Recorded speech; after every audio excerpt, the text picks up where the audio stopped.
Once upon a time, in a distant kingdom, a cruel emperor issued a terrible decree.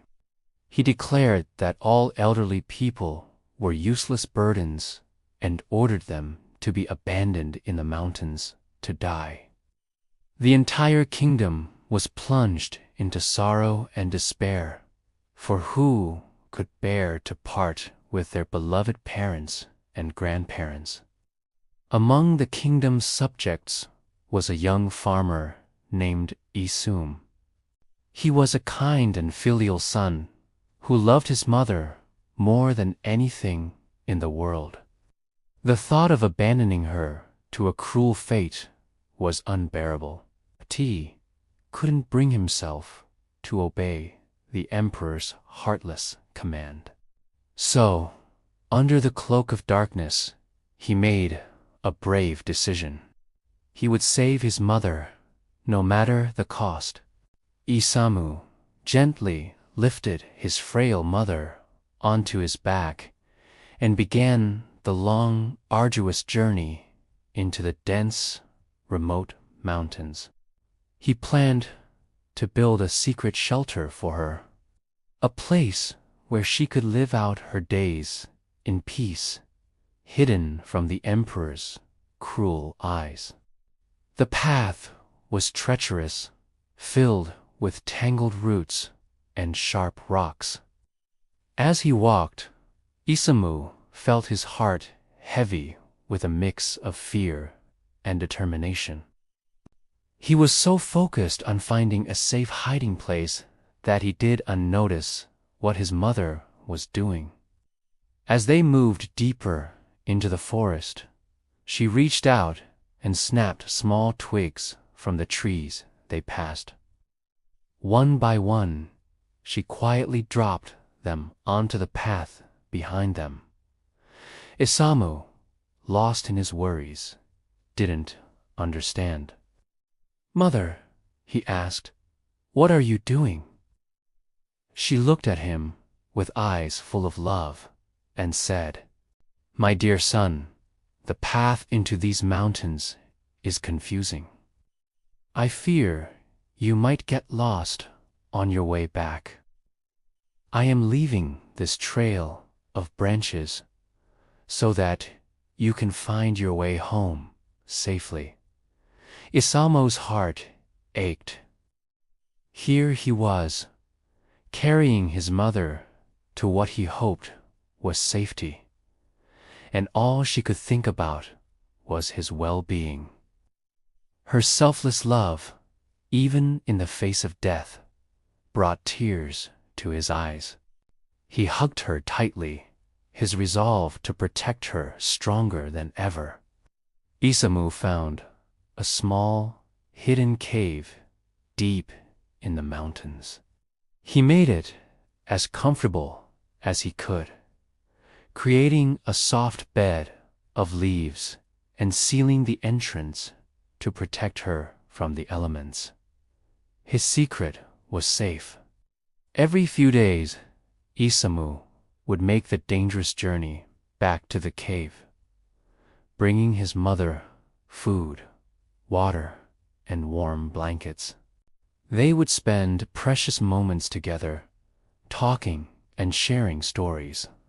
His mother, despite her isolation, remained his source of comfort and strength. Back in the kingdom, the tyrannical emperor grew bored and arrogant.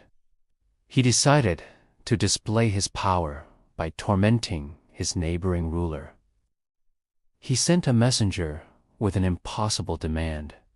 "You must present me with a rope made entirely of ash. If you fail, I will declare war on your kingdom." The neighboring king was terrified. How could anyone possibly make a rope from ash? The moment you touched it, it would crumble into dust. The finest minds in his land were stumped.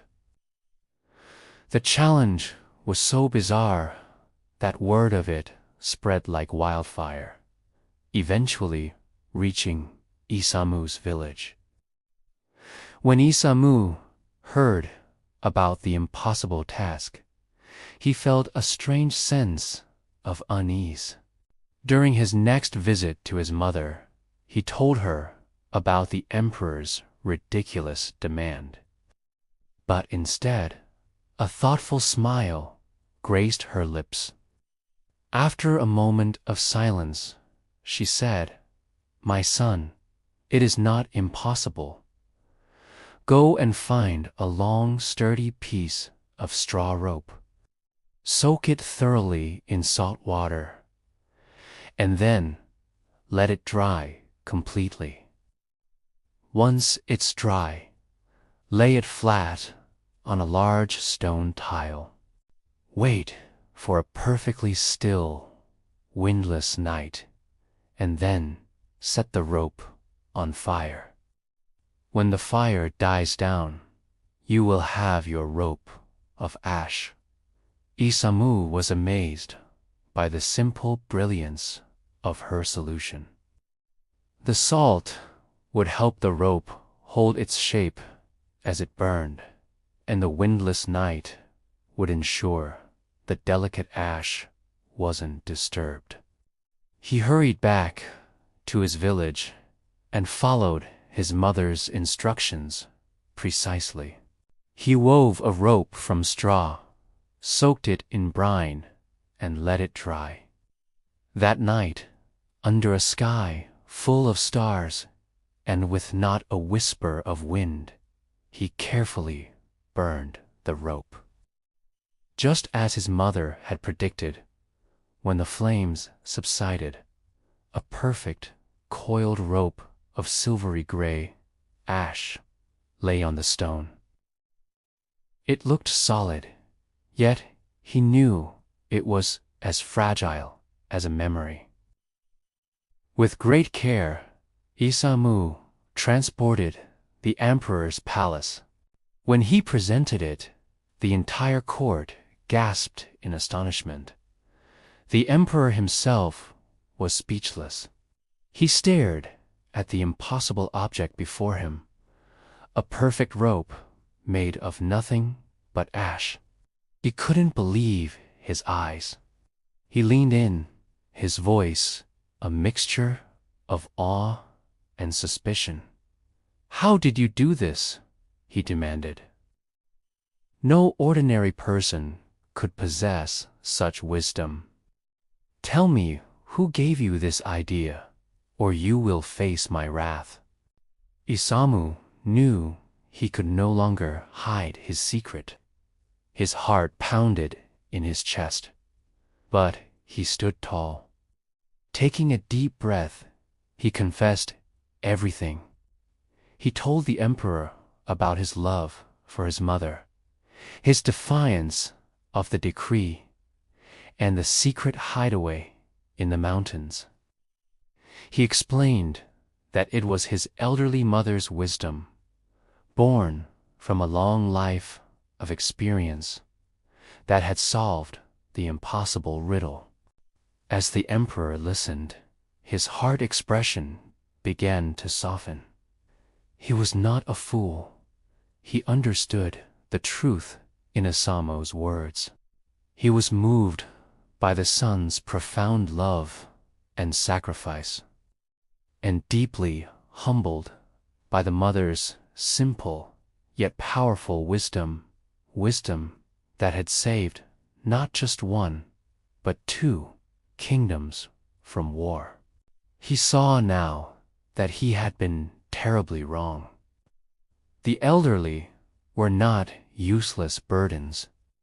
They were living treasures, repositories of knowledge, experience, and unconditional love.